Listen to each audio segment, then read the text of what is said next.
Qué bueno que puedo verles esta mañana y podemos agradecer a Dios por sus bendiciones, ¿verdad? Me da gusto ver a cada uno de ustedes, que Dios les ha cuidado, saludarles. Dios ha sido bueno con nosotros. Esta semana que ha pasado fue una semana de cirugías. Hoy nuestra hermana Nisa, yo creo que nos está viendo, sin lugar a dudas, el culto por las redes sociales. Ella tuvo una cirugía un poco fuerte y va apenas empezando la recuperación. Esperamos que nuestras oraciones alcancen la gracia de Dios y ella pueda recuperarse por completo. Yo fui metido a cirugía un día antes, pero aquí estamos, me da gusto verles. Faltan unas pocas familias, ¿verdad? Que no pudieron estar con nosotros, pero nos da gusto ver a nuestro hermano David, como mi esposa ya lo mencionaba, nuestra hermana Edith, y Santi. Ese es el tema que yo conocí a la mamá de Santi cuando era como la edad de él. De esa edad tenía cuando yo conocí a la mamá de Santi, y mira, ahora Santi está de la edad que tenía su mamá en aquel entonces. Es decir, significa que los niños se hacen viejos y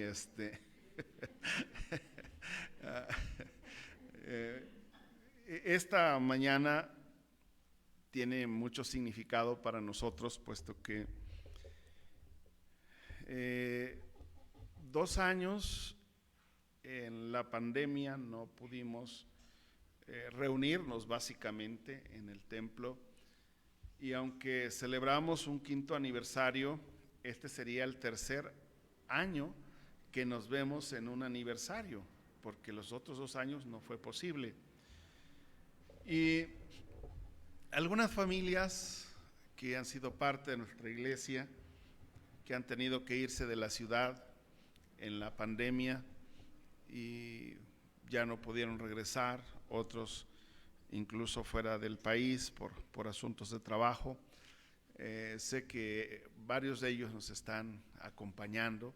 Sé que Paola y Raúl allá en Canadá nos acompañan en los cultos. Sé que el hermano Rafael y la hermana Claudia López también nos acompañan allá en Chicago, que han sido parte de la iglesia.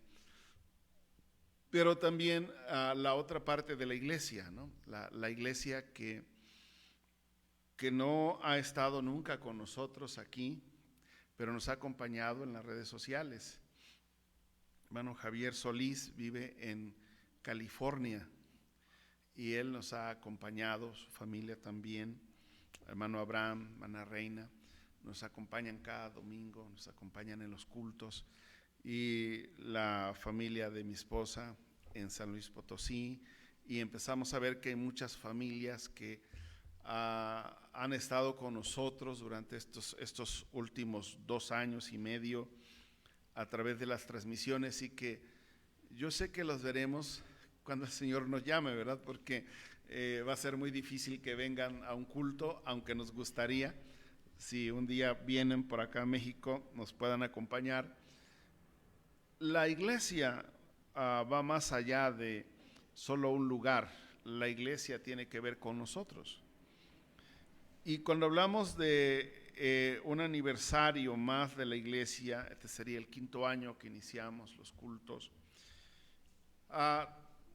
hablamos de varias cosas. Por un lado, hablamos de fiesta, de gozo, de alegría. Pero también tenemos que hablar de reflexión y la razón de ser de la iglesia. La razón de ser de la iglesia. Porque la iglesia no está solo para hacer celebraciones, sino para que podamos cumplir el propósito de Dios en la vida de aquellos que no le conocen y en nosotros mismos.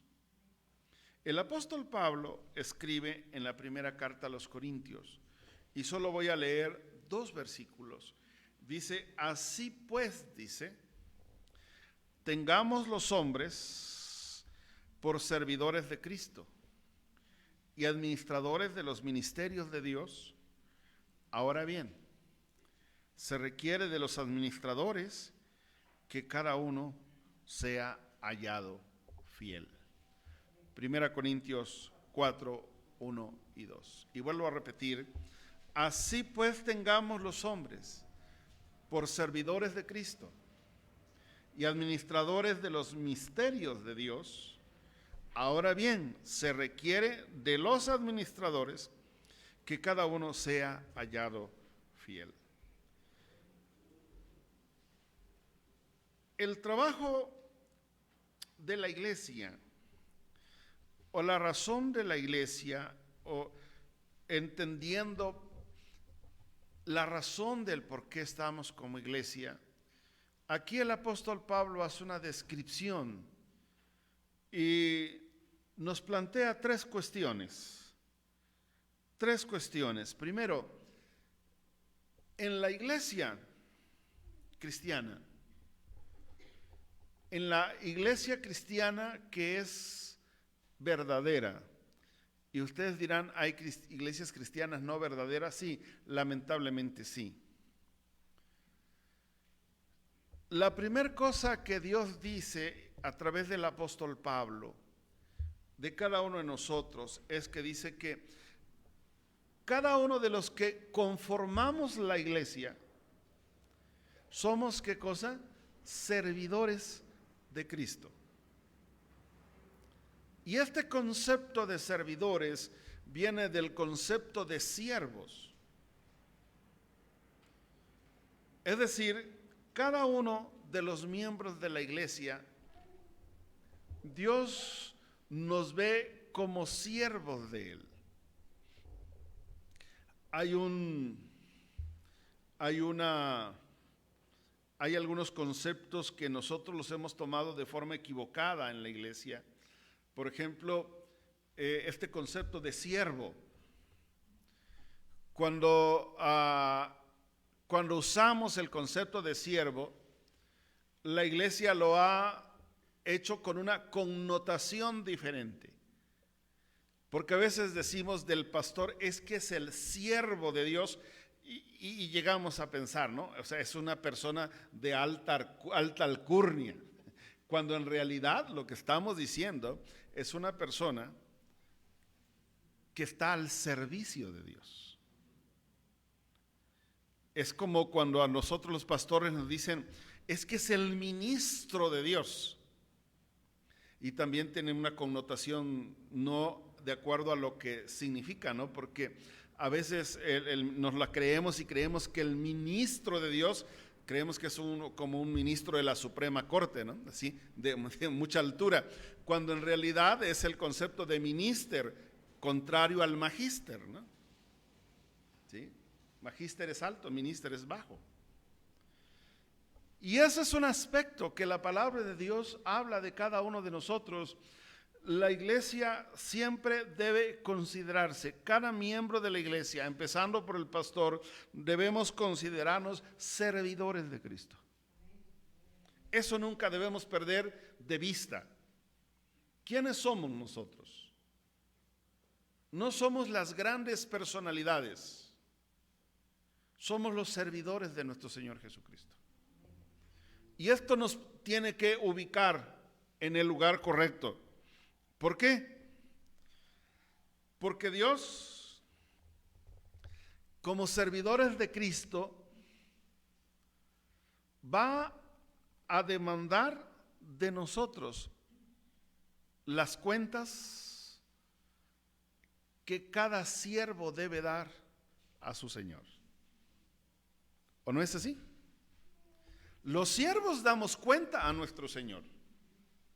Es decir, aunque ahora con todas las modificaciones de las leyes en el mundo, parece que los siervos tienen más poder que los dueños, ¿verdad? Pero en este caso en la Biblia no. El siervo es el que da cuenta a su Señor. Y entonces, como parte de la iglesia, en esta mañana, una de las cosas que nosotros debemos reflexionar y sobre la cual nosotros debemos poner nuestra vida es que tenemos que preguntarnos, ¿qué estamos haciendo por el Señor? Si somos siervos, ¿qué estamos haciendo por el Señor? ¿Qué estamos haciendo? Y entender que al ser un siervo de nuestro Señor Jesucristo, tenemos que dar cuenta de lo que estamos haciendo.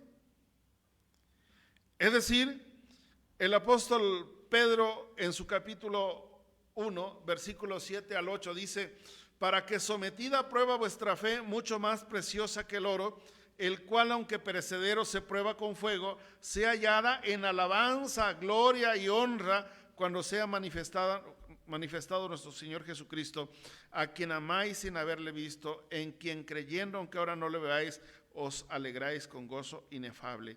Y vean lo que está diciendo aquí. El siervo, su fe ha de ser sometida a prueba. El siervo, su fe es sometida a prueba. ¿Por qué es sometido a prueba la fe del siervo? Porque el dueño, el Señor de la iglesia, quiere ver cuál es nuestra calidad de siervo. Es fácil servir cuando todas las cosas están bien, ¿no es cierto? Y hoy tenemos un problema serio. ¿Se acuerdan ustedes? Yo lo he dicho antes, era muy difícil que alguien que trabajara en un lugar renunciara de ese lugar. Es decir, ahí iniciaba y ahí se jubilaba. ¿Se acuerdan de esa época? Ahí donde iniciaba, ahí se jubilaba. Y en todos esos años, desde que iniciaba hasta que se jubilaba, ese trabajador pasaba por problemas y se mantenía. Había dificultades y se mantenía. Ahora nuestra sociedad ha cambiado, ¿no?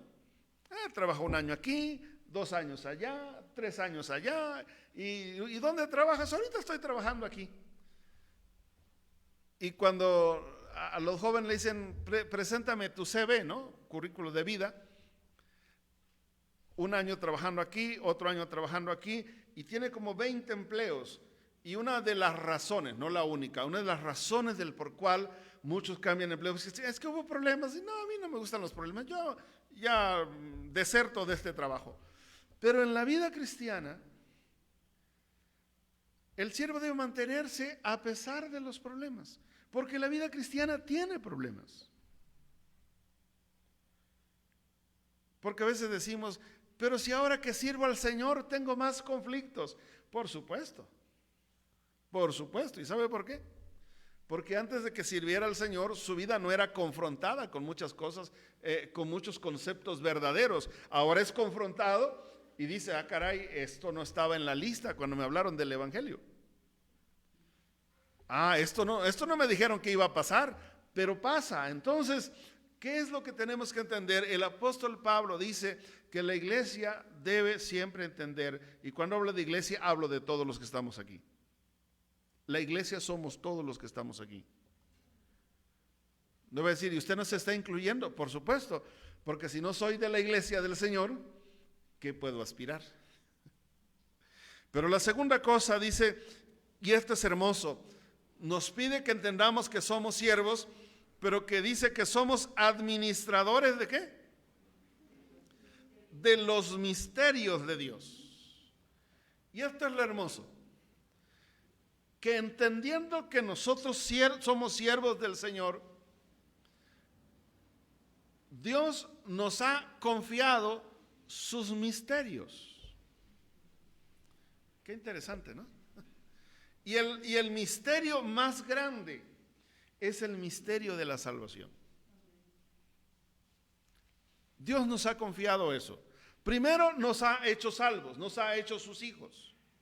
Nos ha perdonado nuestros pecados, pero también nos ha confiado el hecho de poder compartir esa experiencia y ese conocimiento a otros que no le conocen. Uno de mis primeros profesores en el seminario fue el doctor Lorenzo Montero Baeza. El doctor Lorenzo Montero Baeza ya era un hombre grande. Él era un doctor en teología, pero también era un doctor en filosofía. Tenía 2 doctorados. Él se graduó en Roma. Él fue sacerdote de la Iglesia Católica por muchísimos años. Y hay un municipio en Chiapas que se llama Cintalapa de Figueroa, Chiapas. Y él era el sacerdote de ahí, y en aquel entonces, y hasta hoy todavía, las cabeceras municipales tienen ¿cómo se llamaría? La iglesia donde está el sacerdote oficia, pero ofician en todas las comunidades ejidales. Y yo le pregunté un día, ¿cómo fue que usted decide no seguir siendo sacerdote y viene a ser cristiano y ahora es un pastor evangélico, profesor de las universidades de ahí en Chiapas también? Me dice, mira, un día fui a oficiar una misa y él me habló, se llama Cuauhtémoc, el ejido, a Cuauhtémoc. Y se hizo tarde y ya no quise regresar, porque el autobús, una persona que me iba a traer ya no me quiso traer, entonces dije, me voy mañana temprano en el autobús. Y me subí, el autobús que salía en la mañanita de Cuauhtémoc hacia Cintalapa, que era en eso como hora y media porque era terracería. Y junto a mí se sentó una persona y él ni sabía quién era yo, y la primera cosa que hizo, esos son los misterios de Dios, empezó a evangelizarme y me dijo, ¿usted conoce de la Biblia? Y yo me volteé y le dije, un poco. Dice, ¿usted sabe que el Señor Jesucristo le ama y que si usted no acepta a Jesucristo como su Salvador personal, no puede llamarse hijo de Dios? Y lo empezó a evangelizar y empezó a hablarle a la luz de la Biblia. Y llegó un momento en que le dije, oiga, pero yo soy el sacerdote de Cintalapa. Y le dijo, sí, pero ¿es usted salvo?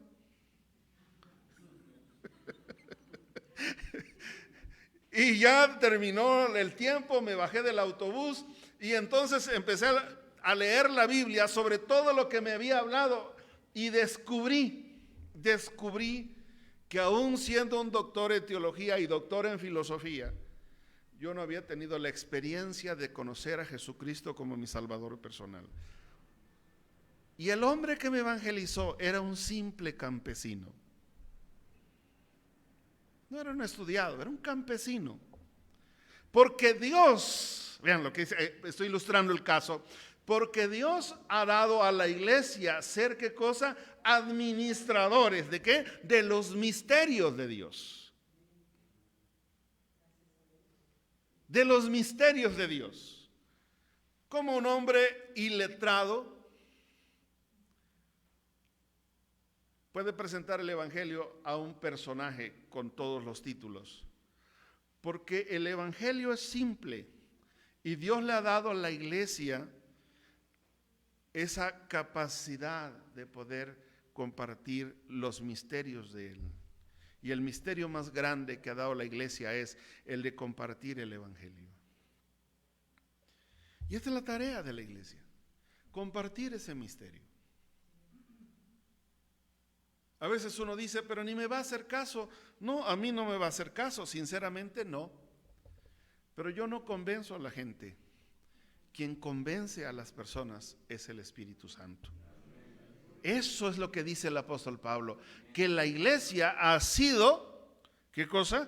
Dada a la administración de los misterios de Dios. Qué hermoso es entender que a la iglesia también se le ha dado dones. Y uno dice, ¿cómo este hermano puede hacer eso si no tiene una capacitación escolar para hacerlo? Pero Dios ha dado dones. Es decir, la iglesia es receptora de la gracia de Dios, de los misterios de la gracia de Dios, y nosotros como iglesia en esta mañana debemos observar en nuestra vida que Dios nos ha puesto algo hermoso. No solo el hecho de que alabamos al Señor y venimos los domingos para alabarle, sino el hecho de que tenemos en nosotros esos misterios que debemos usar para glorificar el nombre de Dios.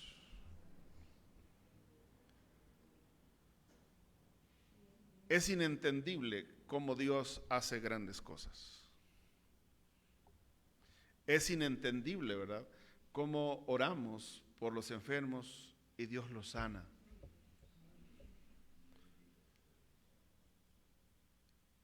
Y dije, oramos y Dios los sana. No nosotros los sanamos. Pero oramos y esos misterios son los que le ha dado Dios a la iglesia. Oramos al Señor y Dios cambia, Dios transforma. Porque a la iglesia se le ha dado los misterios. Es decir, a nosotros, dice la palabra, que antes no éramos pueblo, ahora somos pueblo, y al ser pueblo de Dios nos ha dado en nuestras manos administrar los misterios del Señor.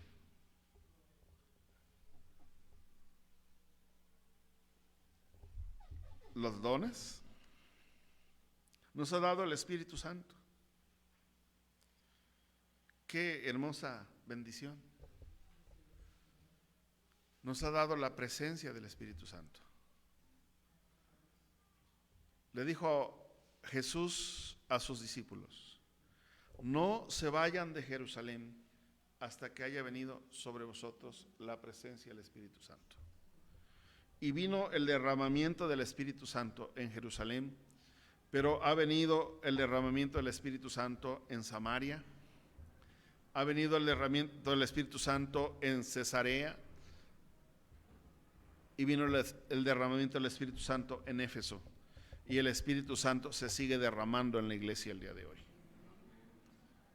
Se sigue derramando en la iglesia el día de hoy. Porque la iglesia es la administradora de la gracia de Dios. No somos los dueños, somos los administradores. Y esto es muy interesante, ¿no? No somos los dueños, pero ahí está la iglesia. Por eso estar en esta mañana aquí, y los hermanos que nos acompañan a través de las transmisiones, debemos entender cuál es la función de la iglesia. Si celebramos un aniversario, no es porque celebremos un cumpleaños, es porque Dios ha permitido llegar hasta aquí. Y no sé hasta dónde nos va a llevar el Señor. Hay cosas que nos cuesta trabajo entender del Señor, pero el Señor lo hace. Está hermosa, es una mañana hermosa. Mi esposa y yo habíamos venido orando por mucho tiempo para que los hermanos pudieran estar en la iglesia otra vez. Y me da gusto verles. Porque antes de la pandemia, este espacio ya nos estaba quedando muy chiquito.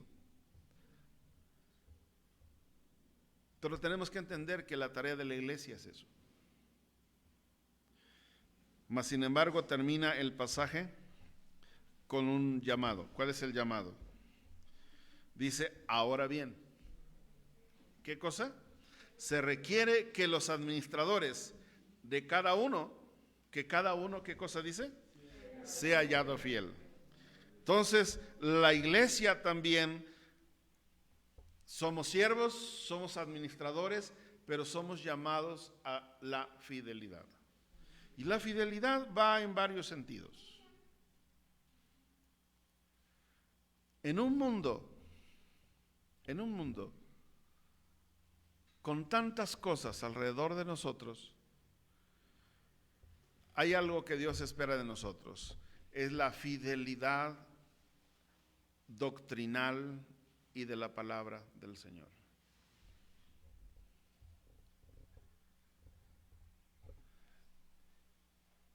Al ser profesor de teología, que es una de mis funciones, mis tareas,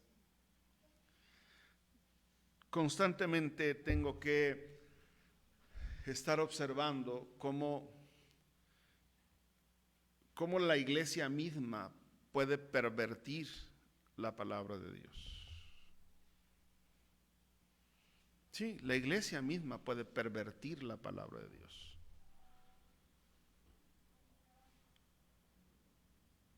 Hace unos días, y no me aprendí el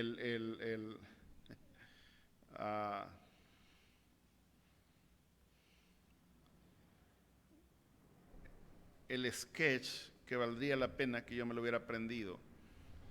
Pero alguien hace un sketch, es una señora que habla y hace una letanía de versículos bíblicos diciendo que Dios le había dado un carro y que era un Honda. y cuando le preguntan cómo le va a pagar, dice, Dios ya pagó, dice que todas mis deudas en la cruz ya han sido pagadas. Es fácil pervertir la doctrina y los versículos y la palabra de Dios, es fácil. Y Dios tiene un llamado a la iglesia a mantener fidelidad en la palabra. Por eso cuando me dicen, es que la Biblia lo dice, necesito leer si la Biblia lo dice. O estás tomando un versículo bíblico que nada tiene que ver con lo que tú me estás diciendo y se lo estás aplicando.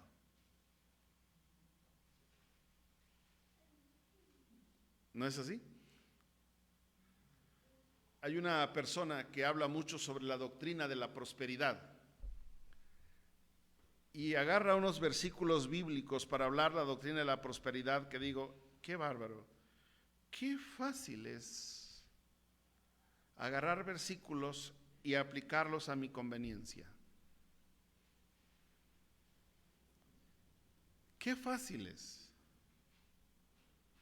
empezar a agarrar versículos que suenan bonito, los acomodo, les doy forma, les doy sentido y digo, esto es lo que la Biblia dice, porque miren, yo lo saqué de la Biblia, sí, pero fuiste recortando, ¿no? Es como que si usted toma un periódico y va recortando pedazos del periódico y hace su propio artículo y después dice, es que este periódico lo publicó. Créame que el dueño del periódico le va a decir, yo no publiqué tal grosería. Y él va a decir, sí, pero yo lo saqué de su periódico, sí, pero fuiste recortando pedacitos y hiciste tu propia historia. Porque eso lo podemos hacer en cualquier caso, de un libro mismo, ¿no es verdad? Agarre cualquier libro y usted puede generar una historia contraria a lo que el libro mismo dice. Si usted recorta pedacitos y dice, es que yo lo saqué del libro. Sí, pero el libro no habla de eso. Usted hizo su historia con pedacitos que le gustaron y lo acomodó. En ese mismo sentido, la iglesia hoy es llamada a la fidelidad. La fidelidad en cuanto a la palabra de Dios, entender qué es realmente lo que la Biblia dice. Porque hay veces que hay pasajes de la Biblia que nos dan en la cabeza y ese no nos gusta, ¿verdad? Acomodamos lo bonito. Entonces dice que nosotros como iglesia, y esta es una tarea para nosotros como iglesia Camino de Vida, es mantenernos fiel a lo que la Biblia dice, a lo que la palabra de Dios enseña. No hacer recortes de versículos, sino leerla a profundidad y vivir fidelidad también en nuestra participación. Y aquí hay un llamado. Hoy hablamos de quinto año, quinto aniversario. Yo espero que cada uno de nosotros, el día que el Señor nos llame, podamos pasar por este lugar y hagan un culto para consolar a nuestros deudos y digan, se mantuvo fiel hasta la muerte. Se mantuvo fiel. Alguien me dijo en una ocasión, ¿por qué los cristianos también llevan los muertos al templo? ¿Qué le hacen ahí? Le digo, nada. Nosotros no le hacemos nada. Porque el que murió en Cristo ya no se le hace nada. Y el que murió sin Cristo también ya no se le hace nada. Y dice, ¿y por qué lo llevan al templo? Es para testimonio de que fue fiel hasta el último día de su vida.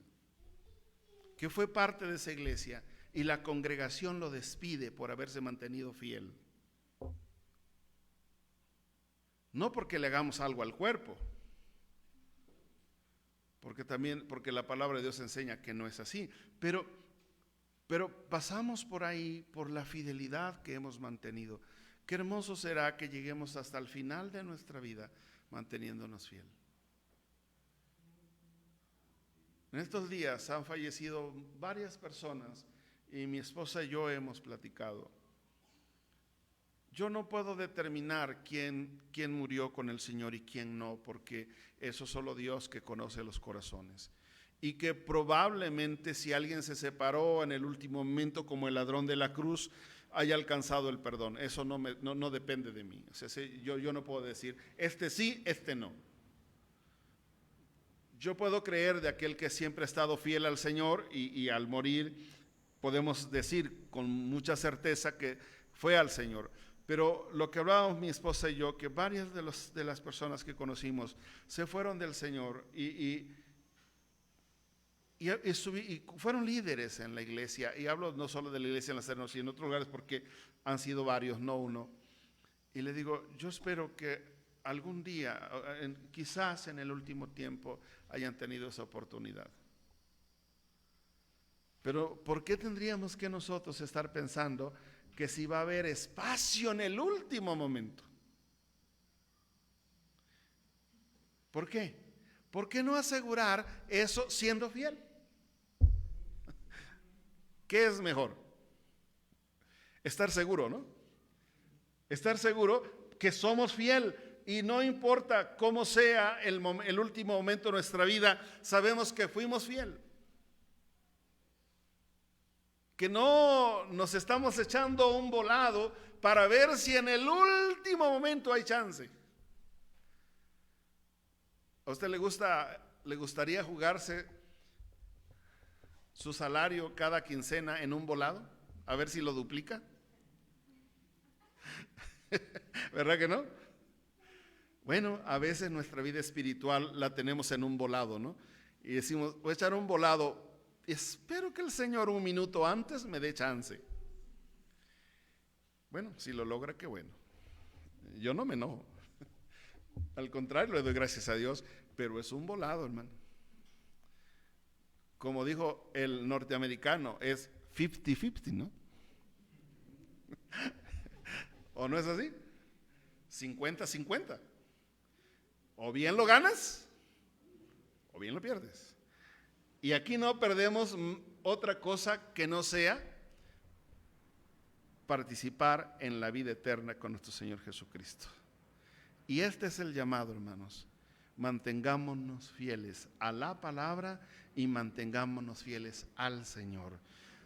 ¿Van a haber problemas? Sí. ¿Van a haber dificultades? Sí. ¿Van a haber situaciones difíciles? Sí. Y van a haber momentos que usted y yo vamos a decir, híjole, le va mejor al vecino que a mí. Porque Satanás va a querer destruir nuestra vida espiritual. Esa es la razón. Y él es bien astuto. Y él sabe dónde pegarnos. Pero fiel es el Señor, que ha prometido guardarnos a pesar de todas las cosas. Y esta esperanza tenemos nosotros, y es una esperanza que no tienen los que no conocen a Cristo. ¿Por qué celebramos 5 años? Para recordar nuestra tarea en la iglesia y asumir nuestra responsabilidad. Ver los privilegios que Dios nos ha dado y saber que Dios nos ha bendecido. Han habido muchas cosas. Después de 45 años, un poquito más, por ahí un compañero de la secundaria empezó a buscar a todos los que éramos de la secundaria y hacer un grupo de WhatsApp. Y nos fue encontrando y me llamó un día. Estábamos en una actividad de oración, por cierto, y después de la actividad yo le volví la llamada y platicando con él, me dijo, es que quisiera que tuviéramos una reunión con todos los compañeros de la secundaria. Y sí, le decía a mi esposa, qué diferente nos vemos. No éramos tan guapos en la secundaria como lo somos hoy. Y una de las cosas que me llamó la atención fue el llamado de un amigo, se llama Caritino. Me habló y ya empezamos a platicar. Me dijo que me dedicaba, yo le dije a qué. Y me dijo, hermanito, me da mucho gusto que hagas eso. Él fue director de una escuela primaria, de profesión profesor. Y dice, ¿y sabes qué? En este grupo que estamos creando, hay muchos que son como tú, evangélicos. Y ustedes no saben qué gusto me dio oír que muchos de mis compañeros también conocen las cosas de Dios. Y entonces, de pronto escriben cosas allí y yo trato de escribir algo relacionado a lo que está hablando, y una de las cosas que me propuse en mi corazón es ir hablando poquito a poquito de lo que Dios es, porque en diciembre que nos veamos será una buena oportunidad para contarles lo que Dios es de manera simple, porque Dios nos ha llamado para eso. Quinto año, no nos vimos dos. No nos vimos, es decir, esta enfermedad nos aisló, pero estamos aquí para celebrar, pero también para asumir los compromisos que el Señor ha puesto como iglesia. Bendición que Dios nos ha dado, somos administradores de la gracia de Dios. Imagínense ustedes, qué confianza tuvo Dios con nosotros. Dios sí que tiene confianza, ¿verdad? Y nos confió eso. Entonces sigámoslo haciendo como bendición. Que el Señor nos bendiga. Nos da gusto la amiga de nuestra hermana Sonia que nos acompaña. Dios tiene un plan para tu vida también, porque Dios te ama. Y ser parte de la iglesia no es solo ser de una iglesia. Ser parte de la iglesia implica que necesitamos acercarnos al Señor. Y entonces no somos solo de esta iglesia, sino somos de la iglesia del Señor. Esa iglesia que un día estará con el Señor. Me gustaría, un día yo no estaré, los que estamos aquí no estarán, pero los que vienen detrás de nosotros puedan ver en nosotros el testimonio de nuestra vida para que se mantengan fiel al Señor.